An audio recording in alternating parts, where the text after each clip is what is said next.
Friends నమస్కారం. ఈ రోజుల్లో క్రైమ్ రేటు చాలా విపరీతంగా పెరుగుతుంది. చాలా అలర్ట్గా ఉండాలి.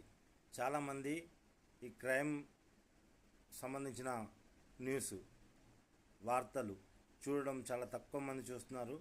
ఎక్కువ ఎంటర్టైన్మెంట్ మాత్రమే చూస్తున్నారు. దయచేసి చాలా అలర్ట్గా ఉండాలి. క్రైమ్ రేటు విపరీతంగా పెరిగిపోతుంది.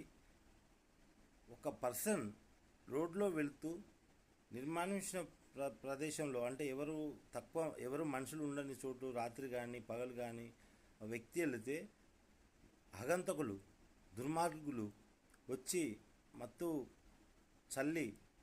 మందు ఇట్లా చూపించేసి ఆ వ్యక్తిని అపహరించి బంధించి వెట్టి చాకరీ చేయించుకొని 2 సంవత్సరాల తర్వాత ఆ వ్యక్తి తప్పించుకొని బయటకు వచ్చిన సందర్భం ఈ మధ్యనే నేను క్రైమ్ స్టోరీలో చూశాను. ఏ వ్యక్తిని నమ్మొద్దు. నిర్మానుష్య ప్రదేశంలో చాలా